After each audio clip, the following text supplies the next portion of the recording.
Welcome to the Freemium Podcast, episode 31. We got Alex Mariani in the house today. I'm the 31st over here. I thought I was going to be top 10, man. What the heck? We got Alex Mariani, a real estate broker. Is it better if I say M Immobilier? Or because you have a brand underneath the brand of M Immobilier. Absolutely. So M Immobilier or M Real Estate. M Real Estate, yeah. M Immobilier, M Real Estate. Yeah, M. Depends. We're in Quebec, man. So M Immobilier. Immobilier, yeah. And it's alexandnick.ca.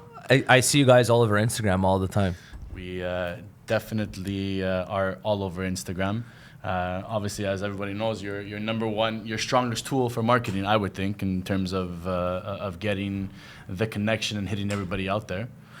How much would you say Instagram's actually helped your real estate sales, your career, I guess you could say? Significantly a lot. So let's say in terms of actually, so getting business has definitely helped a lot. The exposure. If the business doesn't come right away, then it will, right? I mean, it's a longevity business, as everybody knows. We're not in it for the short term. It's been 15 years already. Crazy, eh? You've been in it for 15 years? 15 years. Fuck. Bro. 2009. You're 35? 36. 36, okay, yeah. I'm 34. 2009, straight out of John Abbott College. Good for you. No, I mean, listen, it was a decision that was made. My father had been in it for a long time, and I decided to give a crack at it. Nailed the exam first time and said, listen, let's roll with it. But obviously, you know, when you're 19 years old, you don't know what you're doing. It ain't easy. Yeah. It ain't easy, and not a lot of people are going to listen to you, and not a lot of people are going to list with you, and not a lot of people are going to trust you. How'd you get started with Nick? That's a good story actually too. Nick and I, so it's been about 10 years now that we're together. For everybody out there, you know, we have the Alex and Nick team. It's been about 10 years strong. We were one of the first to actually start that M Immobilier, M Real Estate, when it first came onto the map. Yeah. We believed in it from day one.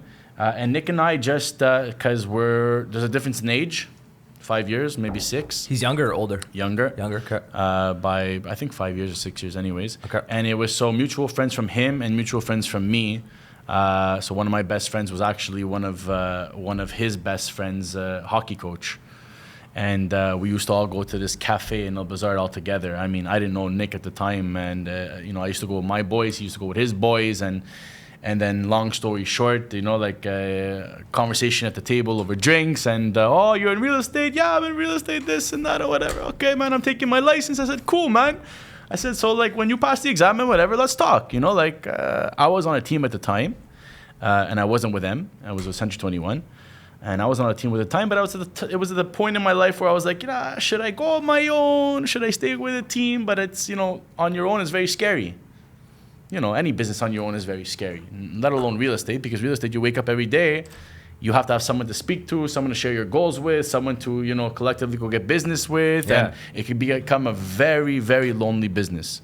So did you want to have a partner because of the fact that it's lonely, or did you do it for additional support? Did you do it because you wanted to go on the journey with someone else? You know me a long time. I've known you for a long time, yeah. You know I like being around people. You know I love people. I'm a very social guy. Yeah. I just I don't see myself ever doing anything alone.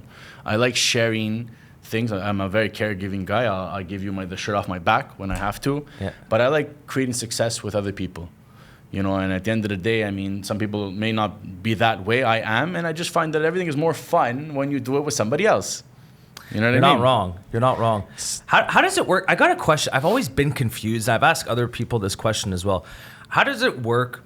So you always see these different banners. You see Remax, you see M, you see Sotheby's, you see Century 21, like you said you're working at. Why does a broker or a team of brokers, so Alex and Nick example, the team, why do you guys have to be underneath a banner? Like, why can't you just be Alex and Nick and that's it? You can. I mean, there are laws and regulations within the governing board that says that you have to have X amount of brokers underneath your belt. And if you're an owner of a company, you can't necessarily sell houses. You have to just stick to that. And so, I mean, you can. But it's not easy, obviously, otherwise everyone will be doing it. Yeah. Most of the time you have to be affiliated under a banner. Yes. And so that has an AEO, an agency executive officer that looks over all the brokers.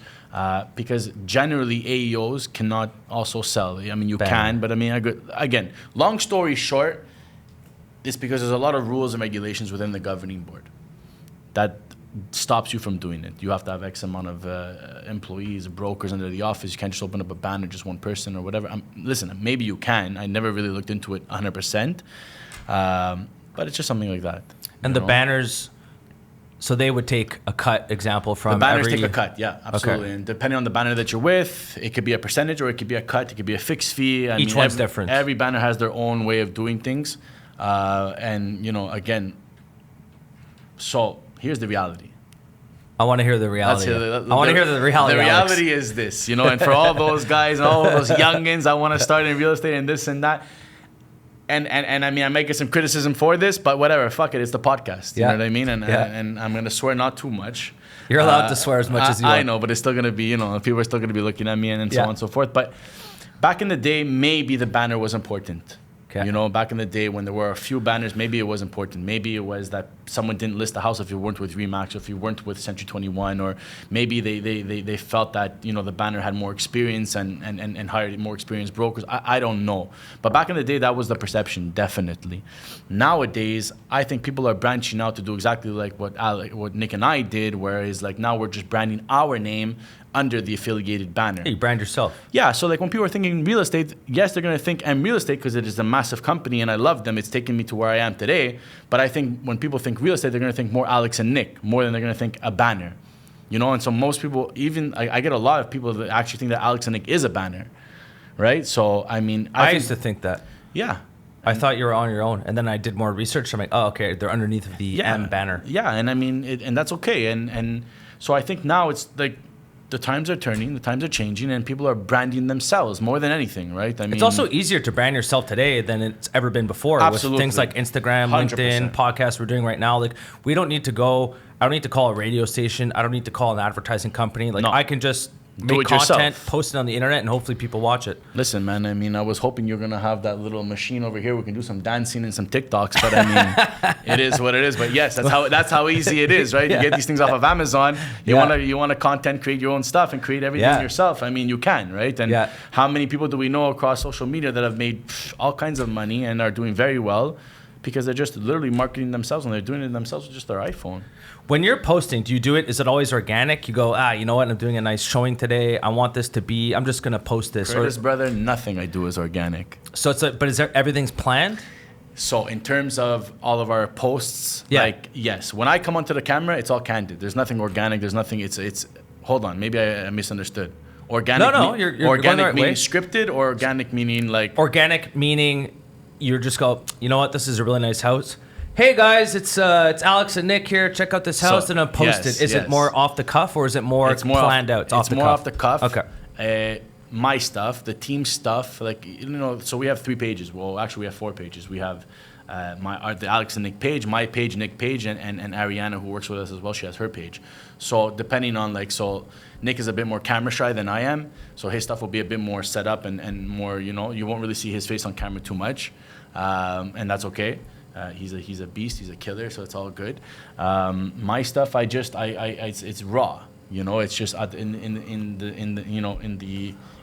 in the matter of time, in the real time. It's just I felt like doing something. I just pulled out my thing and I put it up. You know what I mean? Like, I don't like planning things. I'm not good when I plan, to be honest with you. Like, if it's scripted, it's not going to be good. You know what? That's probably better. We didn't script anything. We didn't for script the podcast nothing. today. I mean, if anyone this can is see all right off the now, cuff there's today. nothing on Curtis's page. Check this out. It's empty. It's nothing. Today, we're just coming and we're just chilling. So far, I've written banner and I've written advantage of working together, ?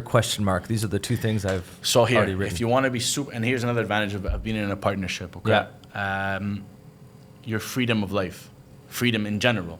You know what I mean? I got 2 kids now. Like before, okay, if I didn't have any kids when I first started and whatever, it was easy to manage everything. You want to go on vacation, you know, like if you're alone and you're busy, okay? This is like, you have to be busy. Like a partnership, you got to be busy. And so like it gives me the freedom that I need to take my kids and my family on vacation for 2-3 weeks, not having to worry that I'm missing out on business over here because let's face it, man. It's real estate. It's sales. If you're not in everybody's face and you disappear off the face of the earth for, I don't know, like not a long time, people forget about you. Yeah. Right? Yep. That's just the way it is. I mean. So you trust Nick if you're taking a vacation. I'm sure it's the same way, vice versa. If he takes a vacation, you guys back each other up. You'll handle everything. Yeah. I mean, I'll always be there. I mean, we're connected by our phones. We can never disappear 100%. Yeah. So we're always connected, but you have to be, real estate, you have to be here. You have to show houses. You have to open up doors for the people to come in and see the houses. You got to show your potential buyers. You got to walk into the homes with them. You can't just send them in there and say, oh, by the way, you know, like just go see these houses and whatever. It's all good. Like you can't do that, right? Like you have to be on spot. So, you know, being in a partnership, if you're 2 or you're 3, there's always someone, like we never take vacation at the same time. Can't. No. You know, you can't. And That'd be stupid. Your clients have to be serviced. You Yeah. have to be there for them. I mean, that's the number one thing in any service industry, right? I mean, you got it on your wall. You don't take care of your clients, your competitor will. Yeah. I mean, you got it right there. Yeah. So Yep. you gotta live by that, and you gotta be there for them. You know, so. What's going on? I know this is going to be a broad topic question. What's going on with Canadian real estate right now? It's interesting. All that I see in my feed, it's probably because I'm catered to it and I like reading about it and learning about it. What is your algorithm? What do you? My algo definitely knows, because every single time there's like a Canadian real estate article, I'll generally speaking read it. But I want to hear it from a real estate broker. You know a lot more about, you know, you're the boots on the ground. Yeah. You know a lot more than I do. Yeah. What's going on with Canadian real estate right now? It's, So everything, and I'll just say it from an outsider looking in, it's fucking expensive, like ridiculously, prohibitively expensive. Doesn't make sense expensive. Yeah. And like I'm looking around, sometimes when I'm driving around the West Island, I've spoken to other people. I've spoken to Rich. He's my broker. Of course. My condo is actually up for sale right now. Yeah. Nice. And I asked him and a couple other people, I'm like, how some of the houses you see in the West Island, and you see what the people do for work. And I'm looking around going, there's no fucking chance that this person can afford that house unless their parents put the down payment. Like I'm looking at, and no offense to these people. Yeah. It's not that they have a bad job. For just sure. $1.5 million home. I know. And you know the guy's job or girl's job, you're like, there's no way you're making like because 400 grand a year. Yeah, exactly. You know what I mean? Like, Yeah. so Yeah, I mean, listen, a lot of people are getting help from their families.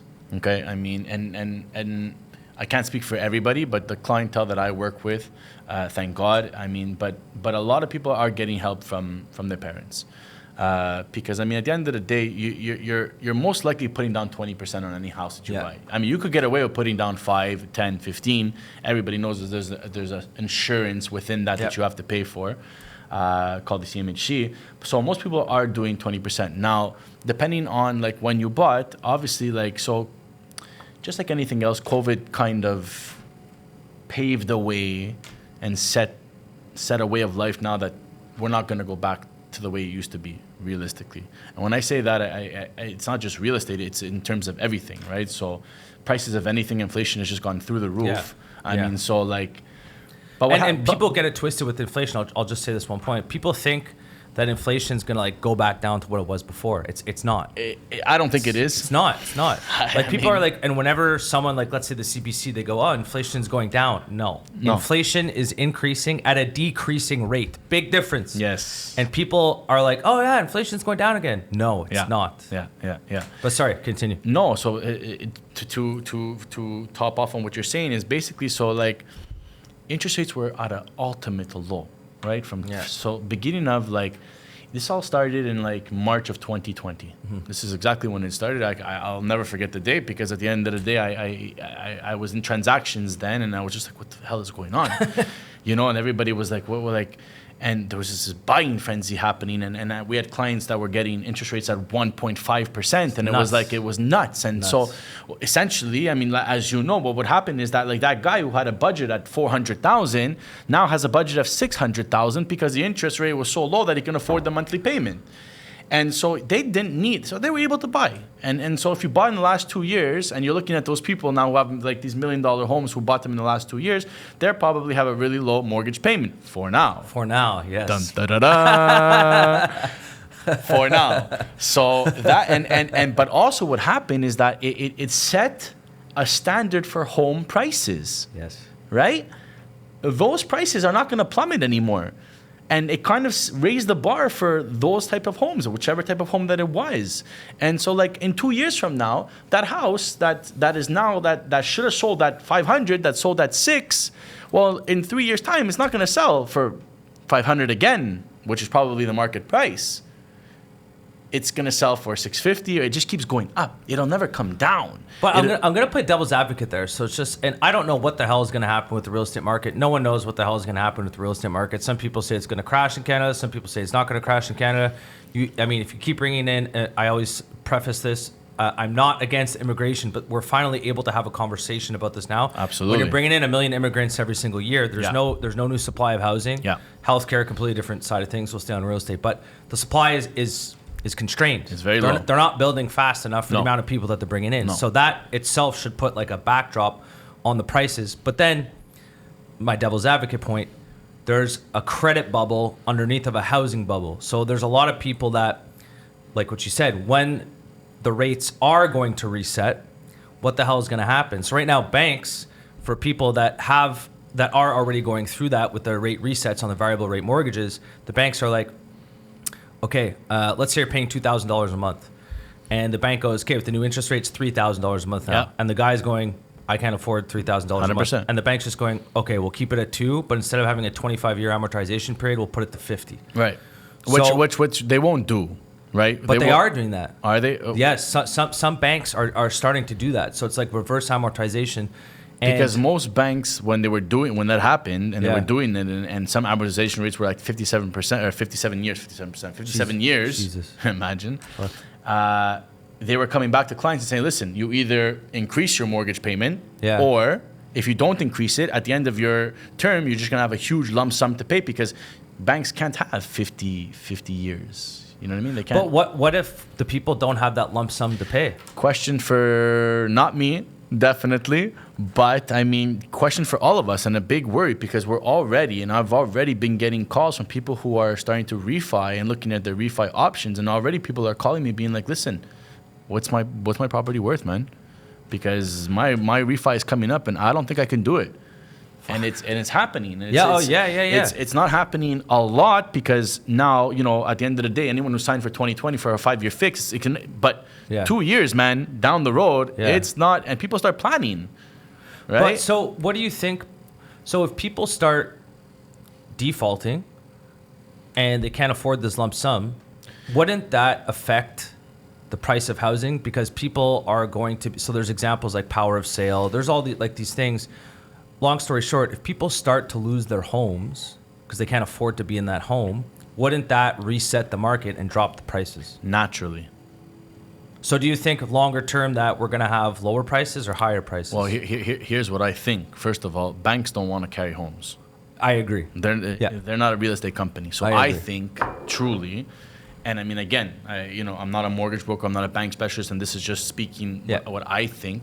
I think banks are going to start having to become a bit more creative and offering, like you had said, to clients. If you can't do it now, then they're going to start extending the amortization. They're going to start becoming creative and giving clients options, obviously in their favor, but that allow them to keep their homes in such a manner that they can, and whatever the case may be, if it's by increasing the amortization so that your payment stays lower or whatever. But like, banks are not going to want people to start defaulting all their houses, and then they start going bankrupt, and then all of a sudden they have, you know what I mean, like a pile of shit on their books.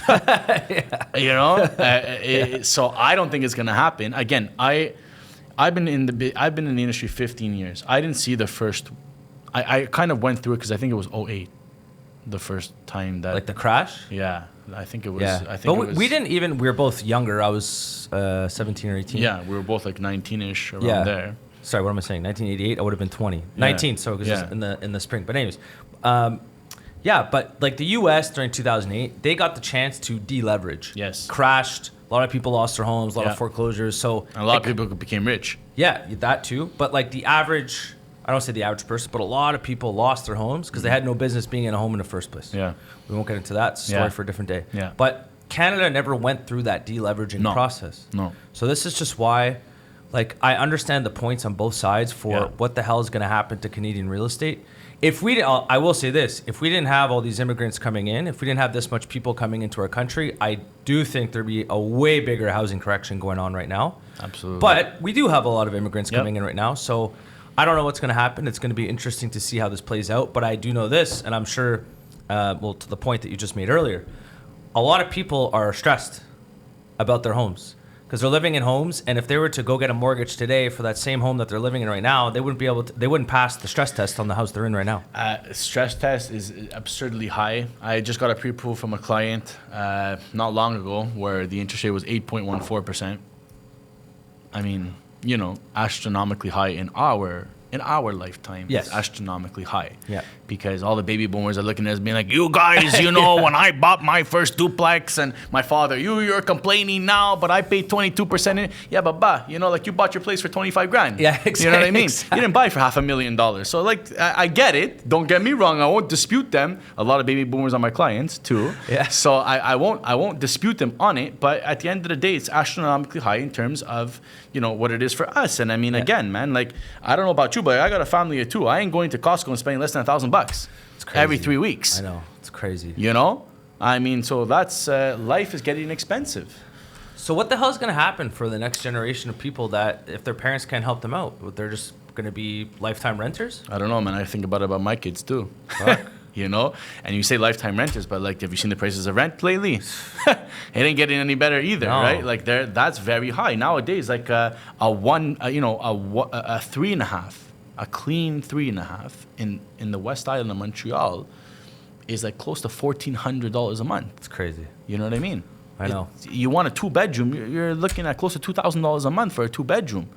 Again, I agree. I'm looking for. I thought I'd find a lot less expensive than what I'm seeing, but I want to sell my place. I don't want to. I'm in the camp. I don't want to fucking touch real estate. Maybe I'm wrong, but I want to sell my place. I want to go rent somewhere in the West Island. I don't want to live downtown anymore, just because it doesn't make sense the commute. I have the golf course at Beaconsfield. I have the office here in the West Island. Curtis is a good golfer, by the way, everybody. Very good golfer. But I'm looking at the rents in the West Island. Even the nice places in a new building, it's like a place that I want 2,500 square feet. That's $2,500 a month for 1,000 square feet. Yeah. I want to get a house, a nice little house in Point Claire or something. Yeah. Nothing's under $3,500. No, you can't. Especially Point Claire. I mean, and that's expensive. $3,500 a month for rent. It's very expensive. I mean, it's very expensive. What would a place like that have been to rent 5 years ago? 2,500. Yeah, 23. 24 maybe 5-6 years ago, honestly, something around there. But now what they're also doing is that they're building a lot of rental buildings, right? Yes. Solely rental buildings. Yeah. And they're nicer than these high rises downtown in terms of amenity wise. You have all the amenities in the world. Yeah. You've got these beautiful gyms and spas and you name it. Yeah. And some of them even have Wi-Fi included. Some of them have hydro included, and so they're packaging all these things, and they're the nicer the building, the higher they're asking for rent. But get this, they're all freaking renting. Yeah. What the hell? Yeah. They're all renting. Yeah. And I get the rent versus buy thing. I understand it. I'm in the belief that and I've made a success in real estate, so I know that real estate will lead you to good things. So I believe that investing in real estate now, or even when it's high now, because what are we going to be saying in 20 years from now, when you and I are freaking 50 years old? That property that we bought, that duplex that we overpaid it by $100,000. Well, when it's worth $1 million, what are we going to be saying then? You know what I mean? Oh, we bought it really. First of all, if you ask anybody, very rare did anybody get a steal of a deal. You know what I mean? Yeah. Very rare. Even back then, everyone always overpaid for real estate. And if they even if they don't think they did, they probably did. The only time where you're actually legit getting a deal was probably back in 2008 when you're buying it off the bank. Like a foreclosed home, it's on the bank's books. There were a lot of repossessions. That was a whole market. My dad bought a place this was back in the day. He was actually there for the client. He had real estate in Florida for the POP, the place where he had it in Port St. Lucie. He had 2 properties. Both of them lost more than half their value. Wow. And then he bought another place in 2009 or 2010, a foreclosure. So he bought off the bank. That he bought for probably a third of what it was just a year prior. So it goes both ways. But a lot of people, in 2008, 2009, went to Florida and just bought 2, 3, 4, 5 at a time. A lot of people did that. Yeah. And God bless them. You didn't really see that over here. Even as bad as it was, no one was scooping up 2, 3, 4, 5, 6 places at a time, because it was still more expensive, right, than it was in the States. Yeah. I know a lot of clients and a lot of people personally that I know that have made a lot of money by buying in the States. Do you have rental properties? I do. Nice. Absolutely. I've got 3 or 4 of them now. What's it like being a landlord? Sucks. Do you get a property management company? No, So you handle it yourself? I handle them all myself. They're all single family dwellings. Okay. Property management is good for 10 doors plus. Okay. Like when you're starting to deal with multiple doors, then it starts getting a little bit of it's a full-time job at that point. I've got a condo, a townhouse, a duplex, a house. I've got single family. So I'm dealing with one tenant at a time. It's not the end of the world. Again, one bad tenant will just ruin your life in general. You only need one, So do you vet them? Like, you can vet them as much as you want, man. Curtis, you can vet them all you want. I've vetted the guys who can afford their rent 20 times over, renting places for $1,500, making $150,000 a month. And at the end of the day, man, if these guys are just people who don't want to pay, they're just not going to pay. And how long does it, like, have you ever had to kick out a tenant?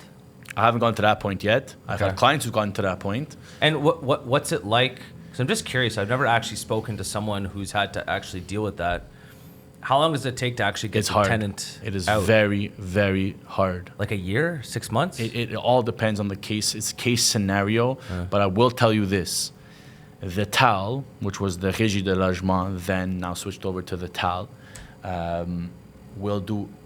basically is in place to protect the tenant and not the landlord. So at the end of the day, you get tenants who know their rights better than you'll ever know the rights. Then, like, good luck trying to kick these guys out, because as long as they show that they're trying to pay a rent, it is very hard to try and evict them or kick them out or do anything like that. You know what I mean? So, I mean, everybody has to know that when you want to invest in Quebec, because in the States, it's not like that. Get the hell out of here. Yeah, bro. In the Show States, up with the sheriff. The cops help you get your tenants out. You know what I mean? And they do it gladly, right? So, like, it's just completely different how it works over there. Do you think tenants have too many rights in Quebec? Do they have too many rights? I think they have a lot of rights. Yeah. I don't know if it's too many. It could be that it is too many, but they have a lot, and those rights that they have really heavily protect them. It's just like, I understand tenant rights, and I understand that when someone's living somewhere, they shouldn't be just booted out onto the street. But in certain scenarios, it goes too far to the other way. I mean, when a tenant hasn't paid rent in like a year and you can't get them out, that's absolutely fucking ridiculous. Well, you can't. At that point, you can't. But the problem is that even if the guy doesn't, like, I've had scenarios, like, and I've heard scenarios from clients that be like, so he hasn't paid. He won't pay 1 month. He won't pay 2 months. He won't pay 3 months. And then on the 4th month, you're like, okay, it's enough. I'm not gonna. Yeah. I can't take this anymore. And you take you to the court and this and that and whatever. Tenant will show up, and as long as the tenant, again, if he shows that he's any means that he's trying to pay the rent, that's good enough. Unfortunately. And so in certain cases, it could be just good enough. And what happens because a lot of people, like, you have the big businesses, the big real estate companies, the rentals, they're big companies. Yeah. If a couple tenants don't pay, it's not the end of the world.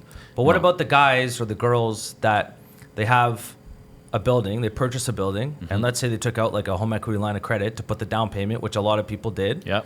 And now all of a sudden the tenant's not paying me. They don't have, they need that rent. Yes. Like, the landlord needs the rent. If they don't get that rent, they can't pay the mortgage. Absolutely. Like, what happens then? They just lose the house? Well, you'll come up with a way to pay the mortgage, unless you really want to lose the house. I mean, you'll find another way, another means. I mean, again, when you invest in a property, you have to think of all these things. Right? You got to go in with the assumption, and it sucks. It sucks that you got to think that way, right? Like, it's a horrible way of doing it, but it's the reality, man. Yeah. And if you want to be safe, you got to go in with it saying, you know what? I'm buying an investment property. I'm buying whatever. I'm buying a condo. You got to buy that condo, not by the skin of your teeth. You got to buy it knowing that, like, there's 6 months that you got to put aside. Just assume that your tenant is not going to pay. Assume that something is going to go wrong. Assume that if it's a condo that you might get a leak from the neighbor or this or that. Okay, insurance will kick in, whatever, fine, I get that. But you got to go in with the worst case scenario. The guys, honestly, I think the guys who do best is they're obviously planners. Let's not get ourselves wrong. But they always think of the worst case scenario, and they're prepared for it. They're prepared for it, right? Yeah. So you're never gonna get caught off guard. Now, does it suck at the end of the day that yes, okay, either whether you're prepared for it or not, you still don't want to be in that predicament. No, of course. You still don't want to use your money to pay. But look, you know, like I've had it myself. Like, you know, like I've had it myself where one of my duplexes, like the guy decided like he didn't want to pay on time. He didn't not pay. He just didn't pay on time. But at the end, you know, the banks don't give a shit. First of the month comes, they want their money. Yeah. No? They want their friggin' money. Yeah. So someone's got to give it to them, you know? Yeah. And so, you know, I've had tenants who have paid us on the 7th day of the month. But I got to make that mortgage payment. So, like, I make it, and then I'll collect from it after. Fine. But, like, you have to have some sort of, you know, of a backup to be able to do that. And what do you say to a tenant like that? Like, how do you reason with them? Or you don't, man. It depends. It depends on the tenant. It's some of them don't even want to talk to you. Some of them just rent your place and don't want to know nothing about you. Don't answer your text messages. Don't answer your phone calls. And it's very hard. And it could be scary too, right? Like it could be scary because at the end of the day, these guys are living in your building. You know, so it is hard. I mean, there are lawyers. There are plenty of real estate lawyers and tenant lawyers and stuff like that, and that you can consult with that'll help you. Again, it all comes at a price. Do you think rent control is a good thing or a bad thing? It's a good question. Do I think rent control is a good thing or a bad thing? Yeah. I think rent control was okay because you had to kind of justify as to why you're asking for an increase in rent. I mean, and I think that, you know, like you can't extort anybody. Yeah. And I think that that's fair, but I also don't think that rent control should go hand in hand with what's going on in the market.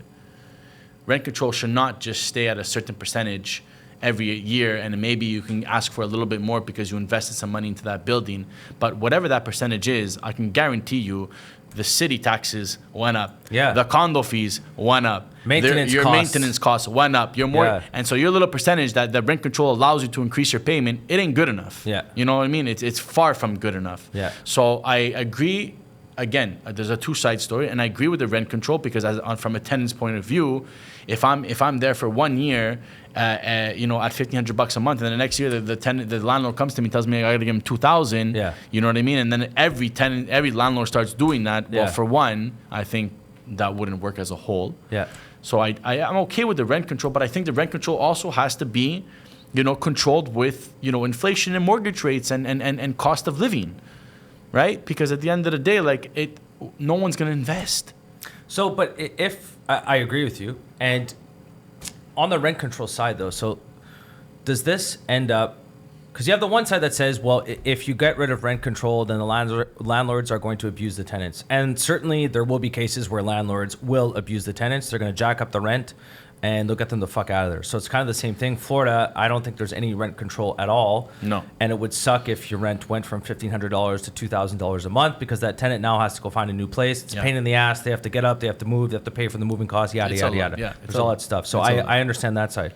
But then the other side is why, as a landlord, if you can't get your pound of flesh, there's no incentive, and correct me if I'm wrong, there's no incentive for the landlord to fix the building when little things should be fixed. Yeah, because they can't get they have to control their costs. Absolutely. If all the money that's coming in is basically capped out at, let's say it's $1,000 a month just to make the math easy, and next year it's $1,020, year after $1,041, all that kind of stuff, and your costs are going up 10% a year, and you're only putting your rent up by 2% a year, why the fuck would you? You're not doing nothing. No. Yeah. You're not doing nothing. But that's just why I feel like when you drive there's a lot of nice places in Montreal, but there's also a pile of shit in Montreal. Of course, yeah. And you drive around some places like the rent control area. Well, everything's rent control, but you know, East End, and sometimes look at the buildings. You're like, they're decrepit. They're decrepit, man. They haven't been touched up in years. Like some of them 50, 60 years. Yeah, and man. I insure a lot of real estate. Well, if you're in Montreal and Canada, everyone insures the real estate. Yeah. That's a big part of our economy. Yeah. Bro, some of them are really nice, and some landlords are great. They come in, they renovate everything, they get the tenants out, fix it up, clean it up. Yeah. God bless them. There's a pile of other stuff, man. They're pieces of shit. They're slumlords. Yeah. I mean, I don't like the term. But they are. But they are. I mean, and it is what it is, like, again, man, but like the government you're not giving them an incentive to want to put money into their buildings to actually, make it better. You're just not, right? Like, I mean, people can't lose their shirts because they want to make it better for their tenants. They want to increase their living and they want to make the surroundings a lot better. Meanwhile, the guy doesn't have any money to change his own roof at home. Yeah. You know what I mean? So again, it's a two-edged sword, but it is what it is, and I think that should be looked at. I think it's a big part because I think real estate investment still is a big factor over here. A lot of people are still. I just don't think though that they'll never honestly look at it because most of the votes are renters. Yeah, and a politician is always going to make policies that will favor the voters because they want to get reelected. Ask the politician if he's renting or if he owns. Ask the politician if he's got any investment properties. Oh man, have you seen those clips where they go to places? There's this clip I saw. I forget the news anchor, the news network that went to go interview this guy, and so they're talking about something in real estate. It was a Liberal MP in Vancouver, somewhere in BC. He had like 15 rental properties, something crazy. There you go. And so he kept asking him the question, and the guy wouldn't answer the question because he's right? Yeah. Because he himself, Yeah. So obviously, he's not, So again, it's all relevant, right? Like people will put in policies and they'll make rules and they'll put in all this stuff, but like at the end of the day, have they ever been affected by it to know what it feels like? Yeah.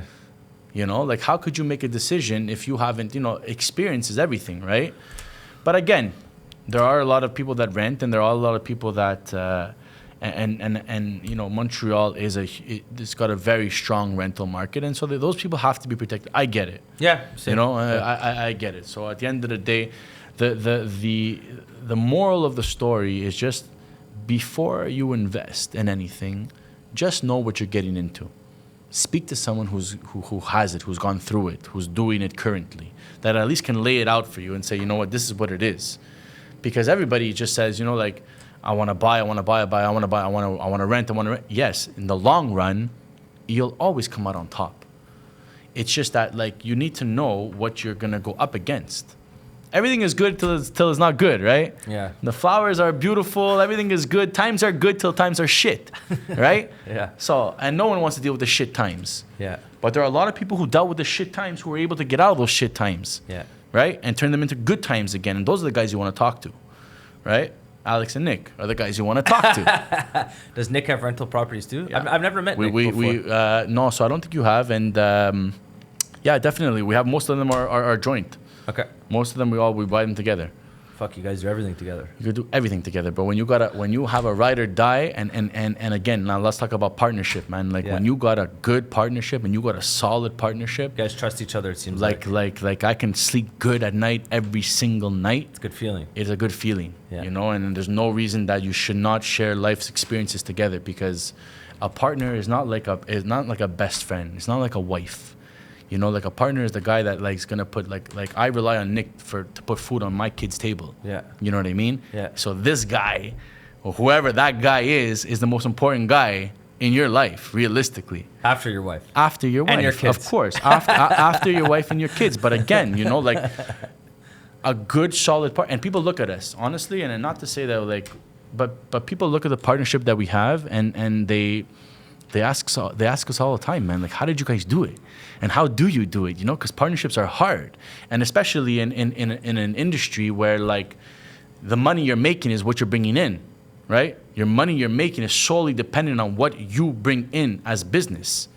You don't have a client that wants to buy, sell, or rent. Well, you have no money. Yeah, you guys eat what you kill. You eat what you kill. Yeah. Right? We wake up every day unemployed. Every day, I don't have a job. Every day, Nick doesn't have a job. So we got to go out there and get work. And so if it's not a 50-50 thing, then it'll never work out. And that's the biggest thing in any partnership, I think, when it's commission-based, is who's pulling whose weight and how much weight is one pulling than the other. And everybody will sit down and calculate the weight that they pulled versus, the weight that their partner pulled. And am I better off on my own? Am I better off, You You get that all the time. I have never, ever, ever, ever looked at what came in from me or came in from Nick solely. Never. That's how good the partnership is. You know what I mean? Like, it is. We both have a goal in mind. We both invest. We both know where we want to go. We're not even done yet. Have we even started? Yeah, maybe we started. But like, scratching the surface. Yeah, man. Like, you know, I mean, again, like, I went into real estate at 19, not thinking that I was going to be rich by 23. You know what I mean? It takes time. Mm-hmm. I went into real estate with 19 with the mentality saying that, you know what, I'm going to get so many years of experience ahead of everybody else that by the time that I'm 30, and you bring my dad on this podcast, he'll tell you, I said it, when I was 30, I was going to be an expert. I mean, 10 years in the business, you've gone through some shit. Yeah, you've seen some things. You've gone through some shit, man. Yeah. And you've seen some fucking good times, and you've seen a lot of bad times. And I've learned a lot of lessons and costly ones. You know, like, again, any mistake that's made it's on you. You can't blame the finger to anybody else. So I think that at the end, like, again, like, that was my mentality, you know. And so when I say that have I started, you know, like, we're 36 years old, man. We're in our prime. I don't even know if I'm in my prime yet, but I think I am. I feel like your business prime is probably, if you've been in the industry, 15 years, you know the industry by then. I'd say, like, to really know the industry, you got to hit 10 years. I'm probably biased because I've been in my industry now for 10 years. Yeah. But 10 years is like, okay, he's been in the industry for 10 years. That's a good amount. Yes. I feel like you hit your prime, your stride in like 35 to 45. Because you still have enough energy to go out to close deals. You still have that drive. Yeah. And you have the experience to go with it as well. Yeah.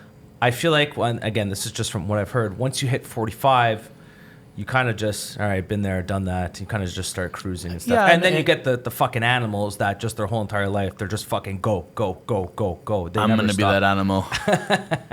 I will be that beast. I ask myself sometimes if I'll be that animal. I'm not sure. I think I will, but I think we all want to be that animal. I think life kind of depicts on what's going to happen. I mean, 10 years is a long time from now. So you're going to be 46. I'll be 44. Yeah. I don't know what I'm going to be thinking 44. No idea. Maybe I'll get bored and go, you know what, fuck this. What else am I going to do with my day? I'll just keep doing this. Absolutely. Or maybe I'll go, fuck this. I don't want to do this anymore. I have no idea. 10 years is a long time from now. Listen, man, like, we don't even know what happened yesterday. We have no idea what's going to happen tomorrow. Right? So, like, I agree with you in that respect. Do you think that, so I just want, you're an expert opinion. In the next 2 years, do you think we have sunny skies or cloudy skies for the real estate market in Montreal? I think we have a bit of both. Over the next 2 years? Yeah. Okay. I think we got sunny skies, and I think we have some very dark skies coming too. Unpack that for us. Yeah. I think for sure. I think that I think things will calm down. I think interest rates will eventually, come down, and I think that the market as a whole will just, people will be able to breathe a bit. And I think that there are going to be some that in 2 years' time there's going to be some heavy clouds over them, and they're going to have to make some heavy decisions, and it'll suck, and how does the saying go? Like, one man's loss is another man's treasure. You know what I mean? There's going to be a sunny sky for somebody. There's going to be a fucking dark one for the other. And that's just unfortunate. That's the reality. I think, though, in terms of real estate and where it's going, I think things will calm down in the next 2 years.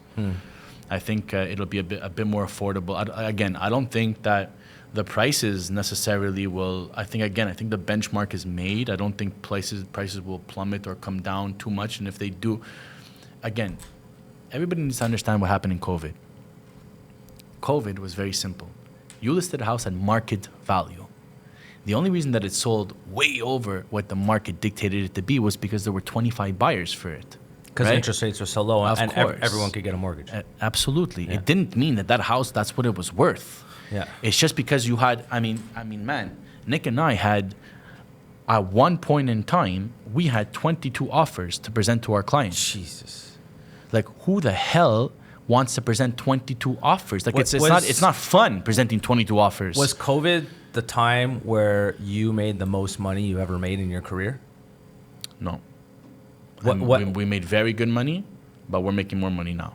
Really? Yeah, and Even with, I'm thankful to say that, and I'll explain to you why. Yeah, I'm curious, and I'll just preface this just because for a lot of viewers, because like right now, if we actually look at the data, there's way fewer transactions in the aggregate. This is across Canada. This is in Montreal. Like there's just less transactions. The market is not really going to. It's down. It's pretty much flat. But like in terms of transactions, way down. Way down. Yes. Right? So understand something. In any business, there's 10% of people that do the business and there's 90% of people that are in the business that don't do the business, right? So like there were close to 17,000 brokers on the island of Montreal, North Shore and everything. 17,000, bro. Okay. And there are about 3,000 to 4,000 because we had our renewals that everyone has to renew their license. And no one renewed? There were 3,000 to 4,000 brokers that dropped. Okay. I thought you were going to say 3,000 or 4,000 remaining. But okay, so right now we're at about 13,000, 14,000 brokers, down from the peak at 17,000. Yeah. Okay. Yeah. So you can see that a lot of people just got in for the COVID market thinking that they could just put a for sale sign and it would sell, and it rightfully so, because that is exactly what happened, right? You didn't need to do anything, right? Like you just needed to put you didn't even need to put the for sale sign, man. It sold before the sale sign even went up. But that being said, it did not teach you how to speak to your clients. It did not teach you how to deal with the hard times when the house wasn't selling and when the house was on the market for 6 months, and how to speak to your clients and how to generate and how to actually deal with that situation, right? Like it didn't teach you that. So, and it certainly didn't teach you how to get more business, because the business that you got was just simply, it all came to you. It came to you. You didn't have to do anything. You didn't have to do anything. Listen, it was... You could be, as opposed to having to be like a hunter, you could be a fisherman. Because everything could just come to you. And the fisherman was eating, man. Yeah. He was eating good. He was catching These fucking guys were having big meals, and so were we. Don't get me wrong. So were we. Yeah. Right? But it's just that you had to work 20 times... A busy broker, right? A busy broker who's doing, like we do over 50, 60 transactions a year, right? Like you're busy. You have to work 20 times harder to make the same amount of money, because you know how many properties and transactions we lost? Buyers that we had that didn't get the property, and we were making 8 offers.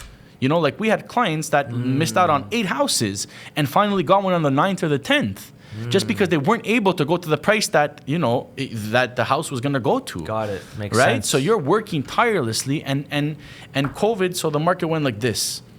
The market went that you put up a house on a Monday or a Tuesday. Okay. You let the house sit on the market for a Wednesday, a Thursday, and a Friday. You didn't allow any visits. You put all the visits on the Saturday and the Sunday. So you would do basically open house style from 12 to 5 on Saturdays and Sundays, and you would let in as many people as you can within that time frame. And if someone wanted to come at 11, you said, no, sorry, I can't. And if someone wanted to come at 6, no, I couldn't, because you were already there for 6 hours. Yeah. You want to spend 10 hours a day at the property. So you didn't do that, right? So you had this month, you had the Saturday and Sunday visits, and then you had deadlines for offers. Deadlines for offers, man. Like what the... No, that never existed. Like you're like, now you're telling me that I have a deadline to submit an offer. I can't even think about it. I don't have time to think. And you had 15 minutes to visit the house. That's all, because the block was only so long that you had 30 visits in that day. That guy, you had 10 minutes and 15 minutes to visit the house. And then there was a deadline for offers. So everybody knew that by Monday at 6 o'clock, your offer had to be submitted, right? And so it created a frenzy, right? Everybody knew that. And so you would call the brokers. Okay, I got 2 offers. I got 3 offers. I got 4 offers. And you would literally wait till 5:59, whatever time it was that the broker would stipulate what time it was, right? And then all of a sudden you had 12, 13, 14, 15, 16 offers, man. And when you're telling the broker who's representing the buyer that now a 12th offer has come in, what do you think that guy is going to go tell his client? You got to offer more money, man. You don't have a chance. There are 12 offers. What do you think is going to happen? So, and all that did was just took that house that was at market value and brought it $100,000 more. So everything. So on the buyer side, on the sellers, it was a seller's. I think this is. It was definitely a seller's market because they were dictating all the terms. Absolutely. You don't like it? Get the fuck out of here. That's right. Oh. Makes sense. Right. And people were. So if you were working with sellers, you guys were fucking like this. You were like this, right? You were, but it was very stressful, man, because you still had, first of all, in the COVID days, you can only let in 1 visit at a time.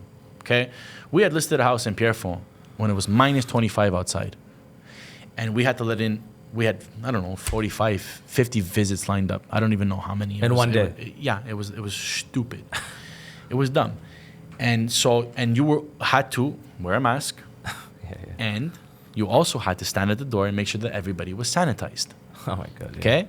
And this was from the OACIQ, the governing board, sending real estate brokers emails being like, you guys have got to follow this procedure because it's for sanitary reasons. Yeah. And everybody who came in had to sign a declaration form saying that they didn't have COVID in the last 14 days. Yeah. Okay? Try to get people to sign that thing. Good luck.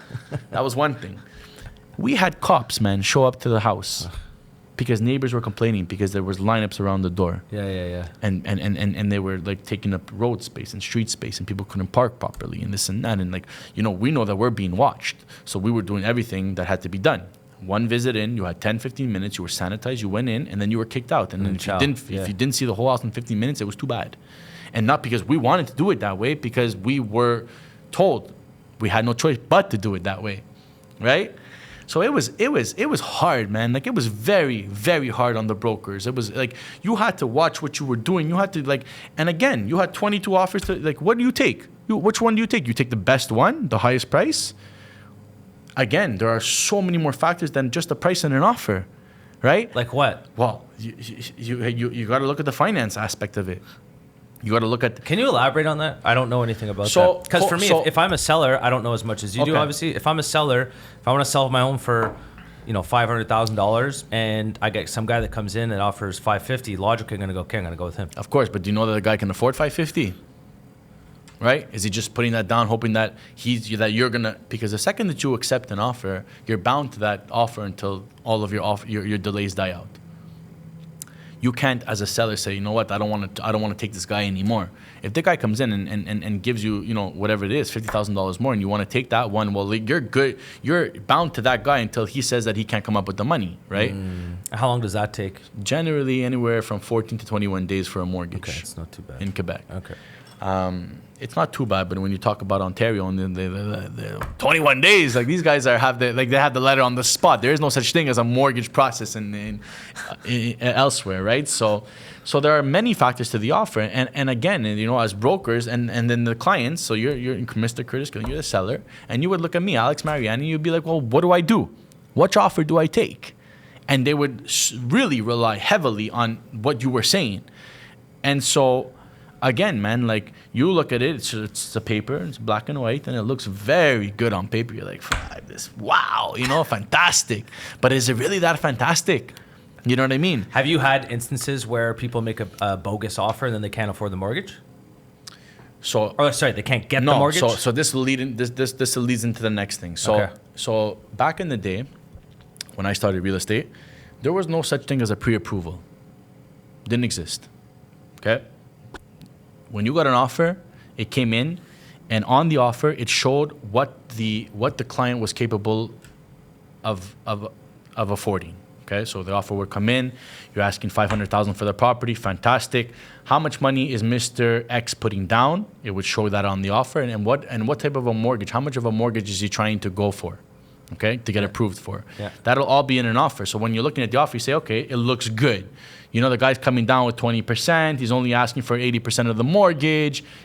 It looks good. Mr. Real Estate Broker, did you pre-qualify your client? Yes, sir, I did. Fantastic. You went with it, right?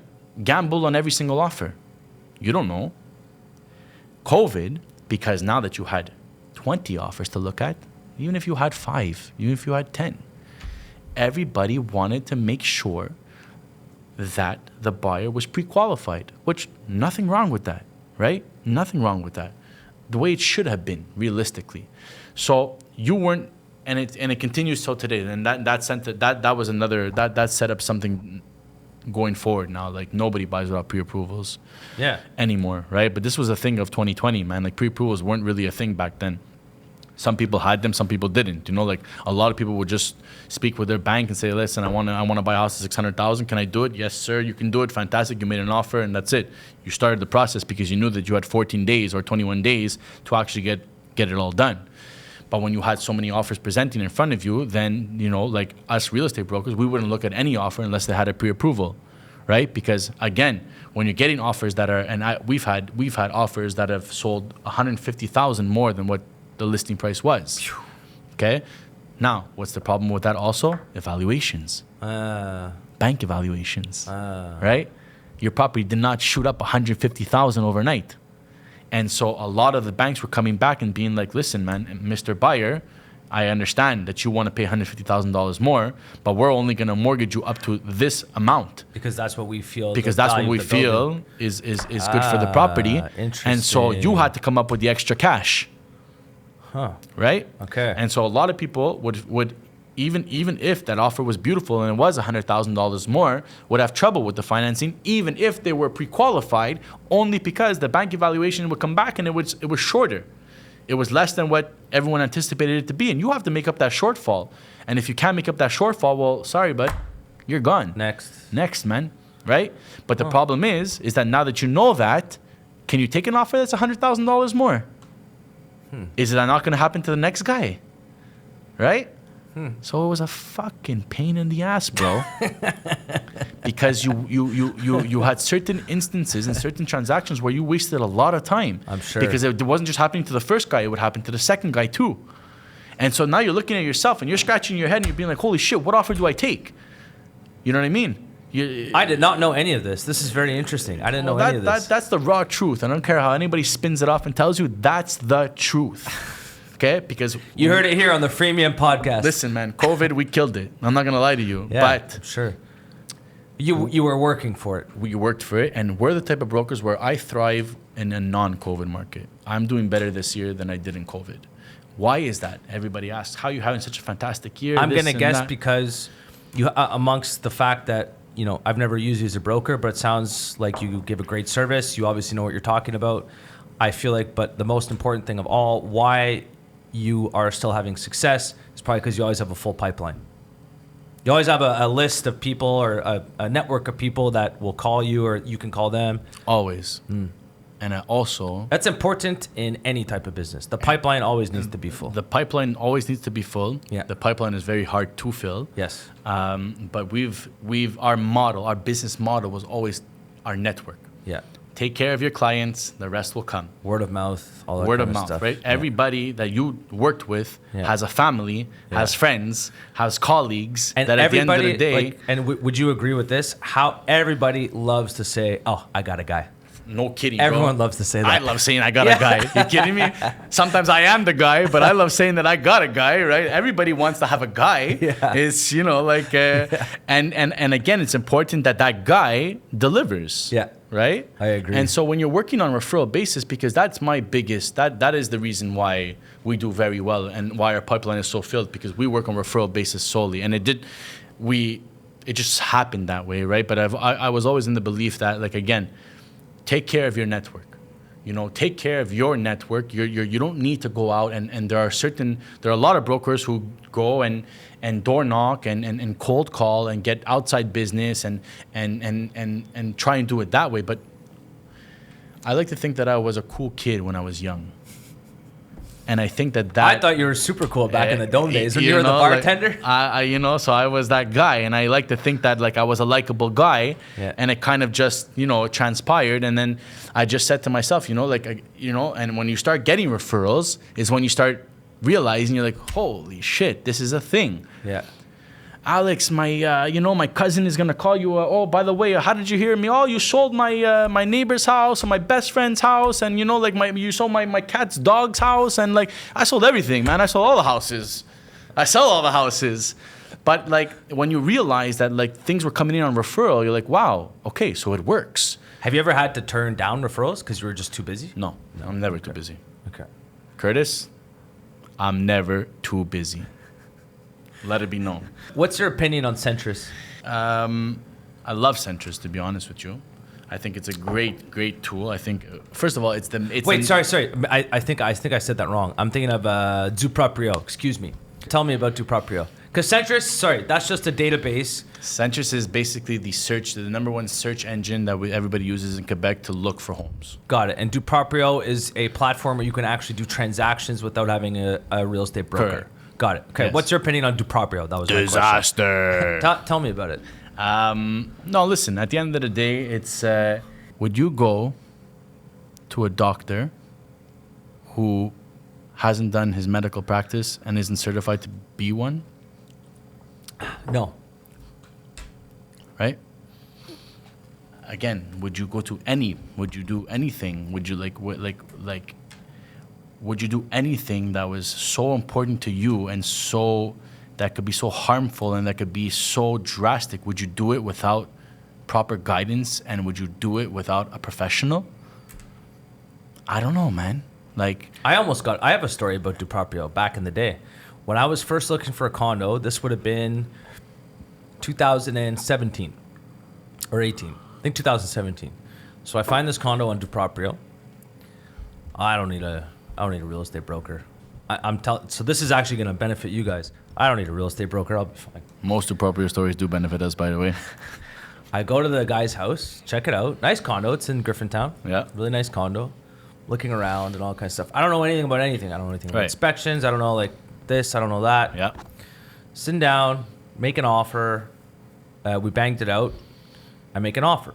And then I find out after that the offer is legally binding. And then one of my buddies, Phil Lee's dad, so he used to work in real estate back in the day. So he was telling me, okay, what about this? What about that? What about this? What about that? And I'm like, oh yeah, there's like a little leak in the ceiling. He goes, whoa, whoa, whoa, whoa, whoa, whoa, whoa, whoa, whoa. He goes, there's what? I go, yeah, there's like a little crack in the ceiling. He's like, you made the offer? I go, yeah. He goes, bro, like, are you, you're kidding me, right? But this was what we think the issue was. I'll tell you. There was a pipe. So basically, the air that would go through. So it was in it was a high-rise condo building. So the pipe that would go through, it was in the concrete, and when the air conditioning would go through, it would create condensation, and it would come through the very common. And it would come through the concrete, the ceiling. Very common. And so, but you couldn't get to it. So essentially, it's always going to leak. Yep. But long story short, I almost got caught in that. I had to speak to, and it was conditioned to an inspection. Correct. And I had to have a little talk with the inspector before we did the inspection to say, hey, keep your eye out for that. Well, I said that, and I said, make sure, like, I want you to be very strict on this inspection. Yeah. We did it, and there were actually quite a few other things that were wrong with the building. But anyways, I got out easily. It was quite easy. When there's a fucking leak in the roof, that was kind of easy to go there. But all this to say, I did make I made an offer, and thank God I put conditional on an inspection. Yeah. That's my story. I almost got stuck having to buy a fucking condo with a leak in the roof. And again, you know what? Your story is good.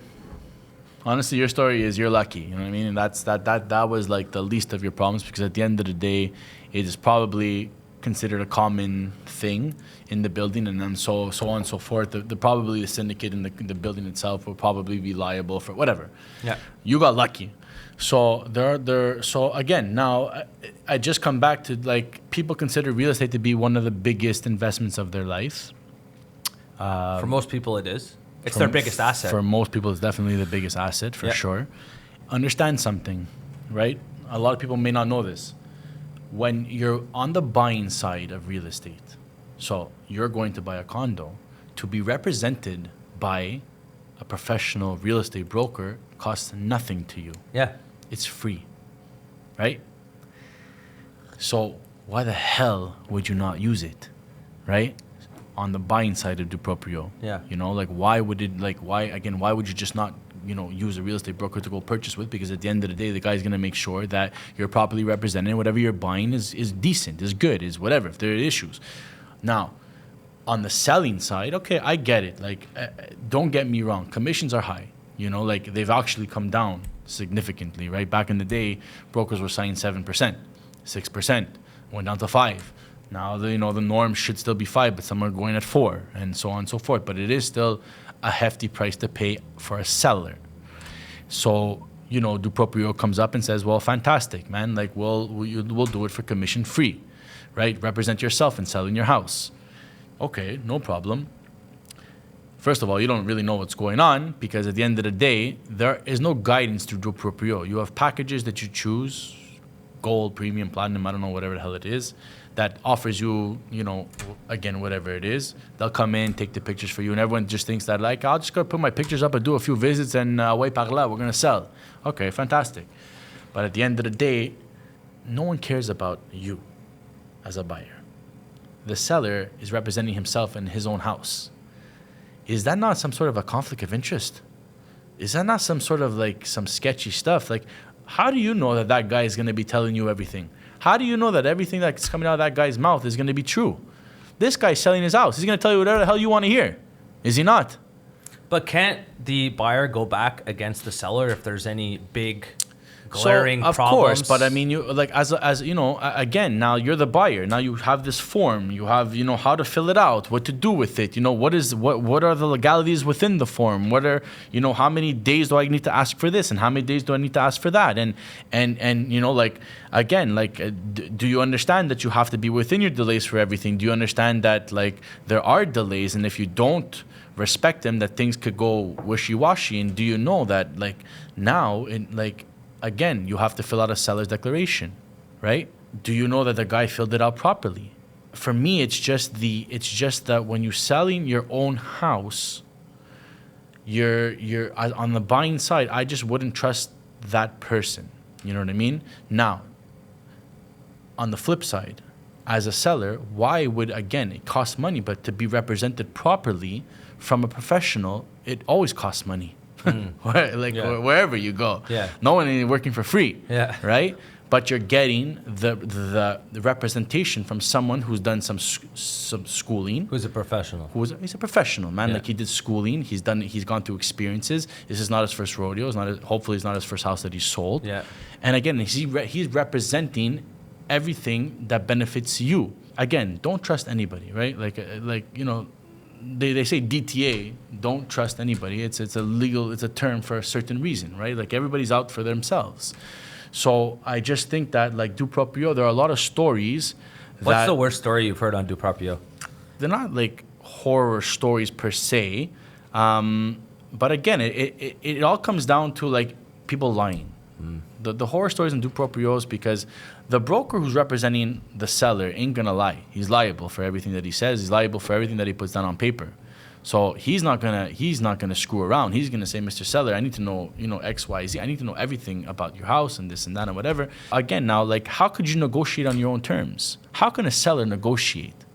How can he negotiate on himself? Negotiation is an art. Again, now in COVID, when you had like all these offers and like brokers would go back and play one off the other to increase the price and whatever, you can't do that as a normal seller. Mr. Seller's calling you, telling you that, oh yeah, I just received 6 offers. Well, how do you know he got 6 offers? Are you calling his bluff? Do you know that for sure?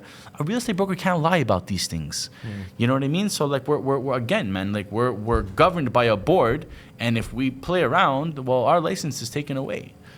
So there are no games. There are no, and again, like my experience is that everybody who's gone through do Proprio has always felt sketched out for whatever reason, because again, you see the leak in the roof, you see a thing over here, or you see something over there, or you see whatever, there's something wrong with the house, and you ask Mr. Seller, do you know that he's going to tell you the truth, or is he not going to patch it up? Is he not going to, you know what I mean? Like, again, like when there's a broker in place, the guy he's going to tell you exactly what happened and this and that, and if it was remedied, if it wasn't remedied or not, and so on and so forth. But it's just that, like, we will take you from step A to Z, like, with tooth and nail.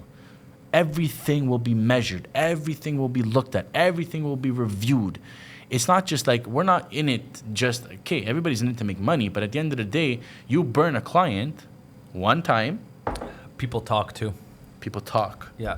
People talk fast. Oh, yeah. Nobody will tell you about their successes and everybody wants to shit on somebody. Yeah. Everybody wants to have a guy. Everybody also wants to shit on a guy. Yeah, you'll be known as the person that did XYZ, as opposed to You'll all be the known other- as the guy who doesn't give a shit about his client and Yeah. really just cares about the commission. Yeah. Right. And nobody. That's not something you want to be known as. Well, I mean, listen. Some people you can make big money in a year and then you're done for. You know what I mean? Yeah. Like again, I never understood anyone who does that. When they take advantage of people and they make a lot of money in the short term, it's so short-sighted, and then they totally just fuck their reputation for the rest of their careers. Yeah, but their heart was never in it from the beginning. Yeah, true. You know what I mean? Like their intentions were never there. Yeah. You know, like again, like it's a very good business and you can make a lot of money, but you can't make a lot of money by screwing people. You know what I mean? And you can't make a lot of money by just taking shortcuts. Do you ever touch on? Do you ever do commercial real estate, or are you just residential? Yeah, definitely. I mean, I have my commercial license. Now it's changed. Now when you go for your license, it's strictly residential and you got to do commercial separately. Back then when I took it, when you got your real estate license, it was for both residential and commercial. So we dabble on commercial. And commercial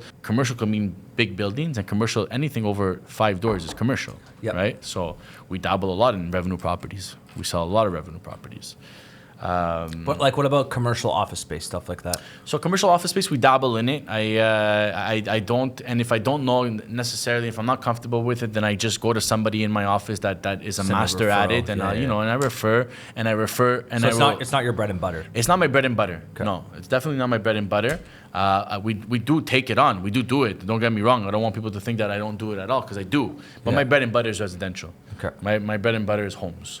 You know, I'm you know, I like dressing up good, and I like showing houses, and I like, you know, and You like to play the part. I like the emotional game of it. Yeah. Which a lot of people don't, because they say it's too emotional. Because it is very emotional. Yeah. At certain times, you know, like I can tell you on numerous occasions, I'm not just a real estate broker. I'm the best friend, the confidant, the psychologist, the guy to turn to. I don't just get calls from clients that like they're talking about real estate for an hour. They're talking to me about their life, like, you know, like and a lot of people don't have the time for that nor the patience, right?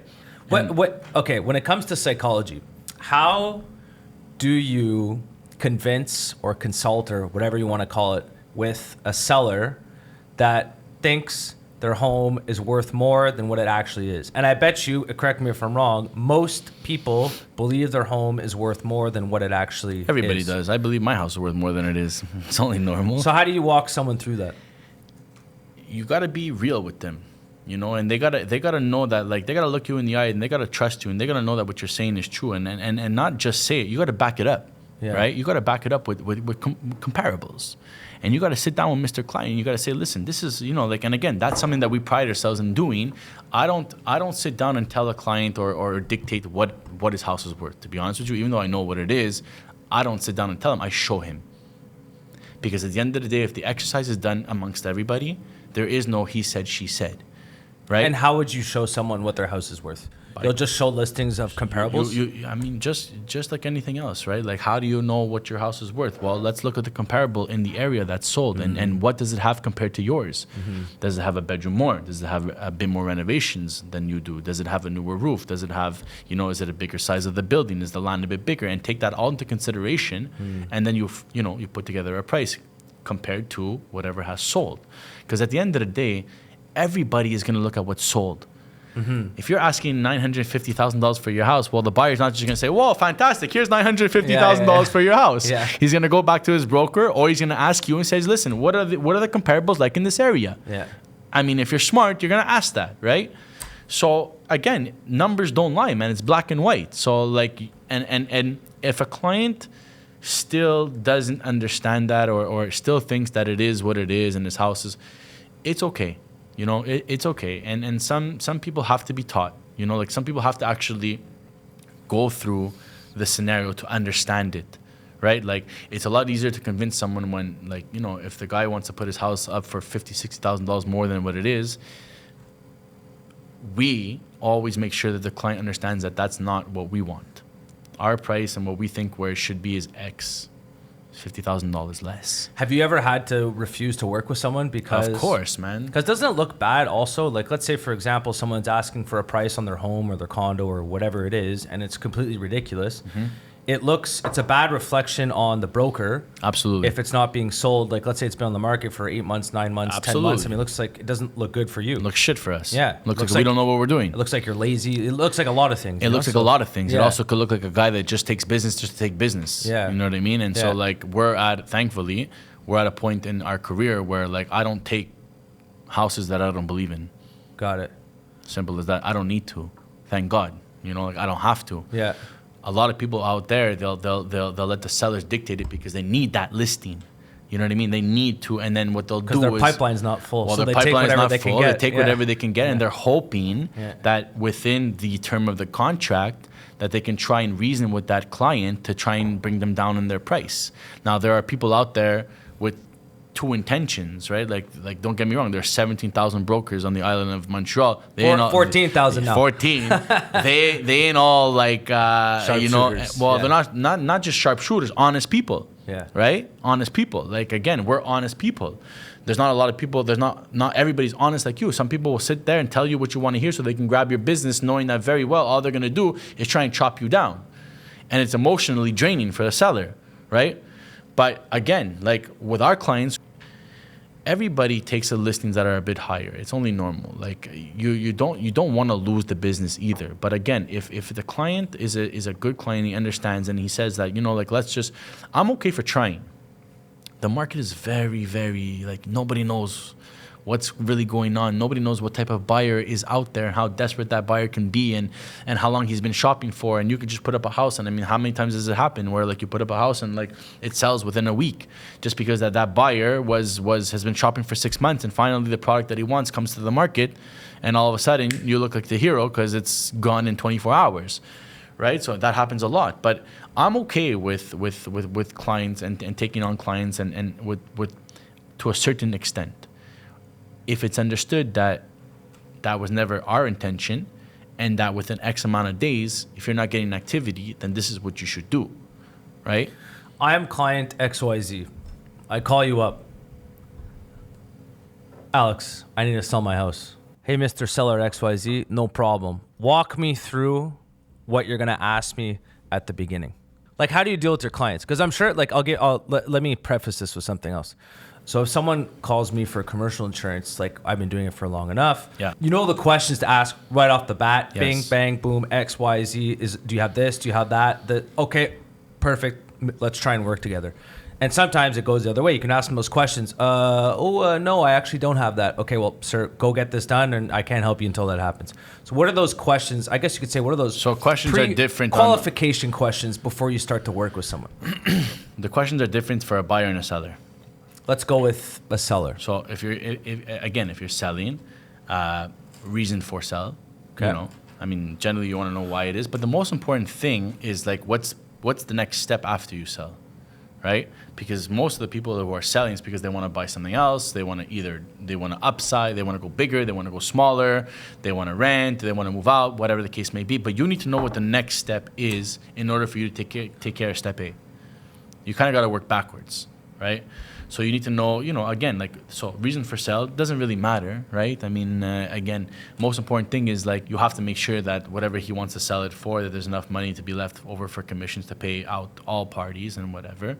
That's a very important question, which would probably be the main one, you know, like where are you at with your mortgage and this and that.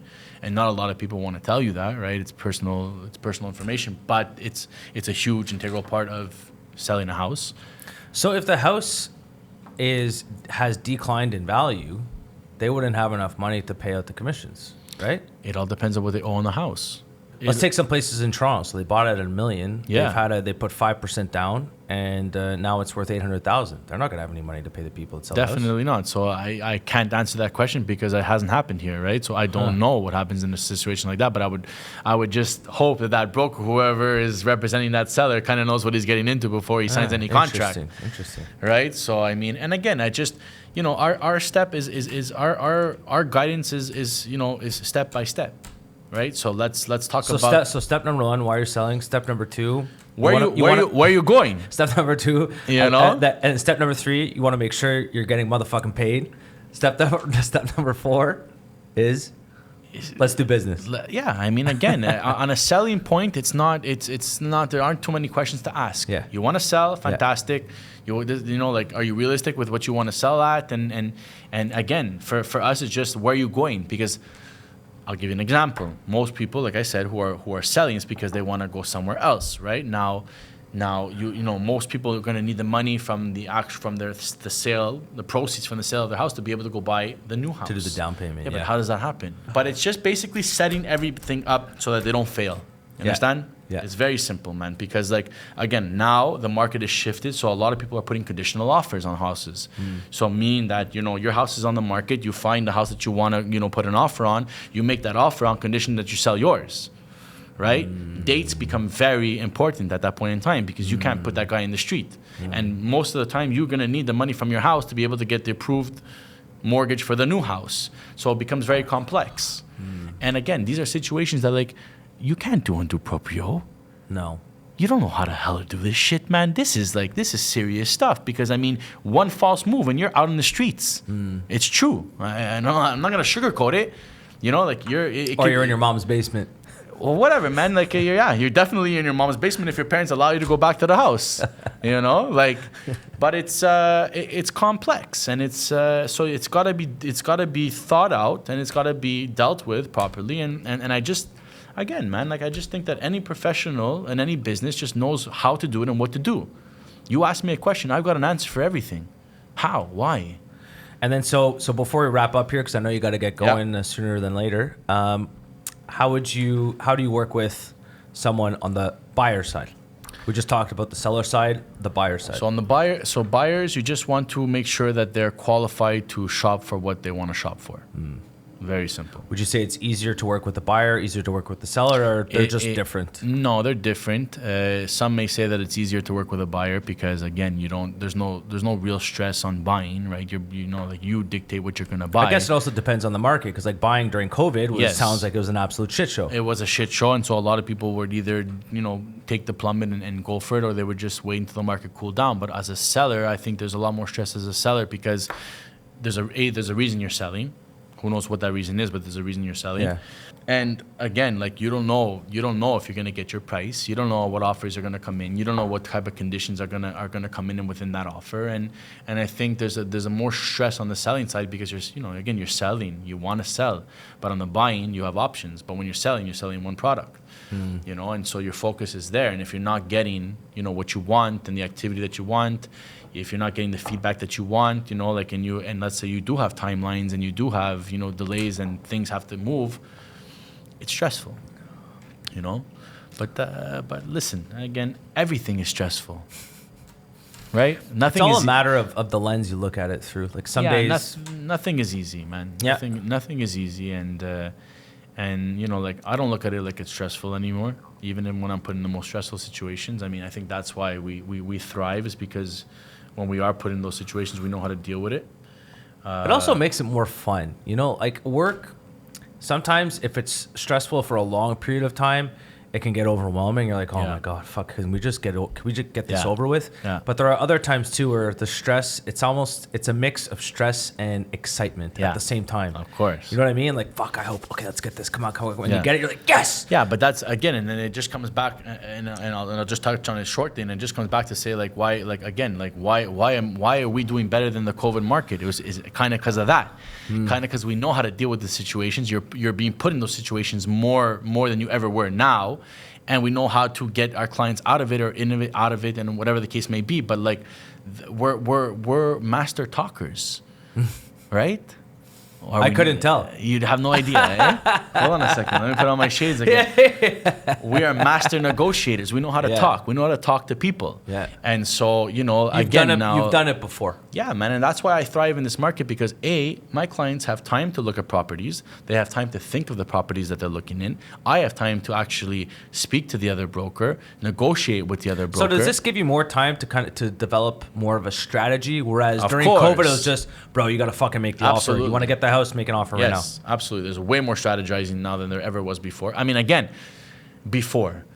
Everyone talks about real estate as if it didn't exist before 2020. Yeah. You know what I mean? Everybody just like, real estate never existed before 2020. So strategies weren't put in place back then. Yeah. But man, of course they were. Yeah. You know what I mean? And so like you always had to have a strategy. Yeah. It was never that you just did anything so fast and things just happened like that and you snapped your finger and you made money. Man, like we'd all be freaking millionaires, were we not?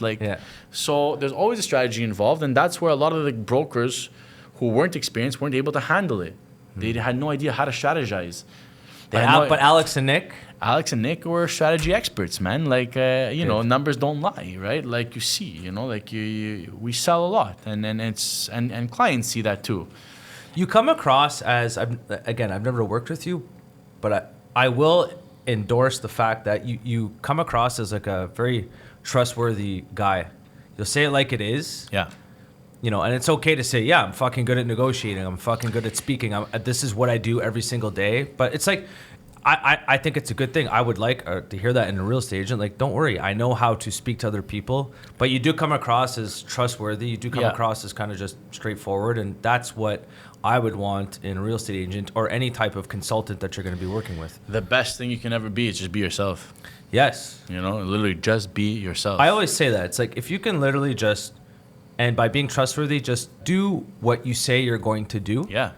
That will go a long way, and you'd be shocked. Well, not you'd be shocked, but a lot of people, like, you wouldn't believe the amount of times in business when someone says they're going to do something and then they just don't do it. Of course. But in my head, I'm going, had you done what you said you were going to do, I would have given you the business, but you didn't. So just pick up your phone. Yeah, I never understood that. Just pick up the phone. Yeah. Laziness leads to nothing, yes. man. And service is everything. And people just want to know, just like what I am on the other side, I want to know that whoever, they're there for me, man. That when I call and I have a question, that they're there and they don't call back the next day. Yeah. It could be that I can't answer the phone 24/7 because I'm with people, but it doesn't mean that I'm not sending you a text saying that I'm going to call you back in an hour. Yeah. And it doesn't mean that I'm not calling you back in an hour. You bet your damn ass I'm calling you back in an hour, man. Yeah. Why? Because I want to, because I care. Yeah. Not because I have to. Yeah. Obviously, I have to, but I don't really have to if I don't want to. Yeah. You know what I mean?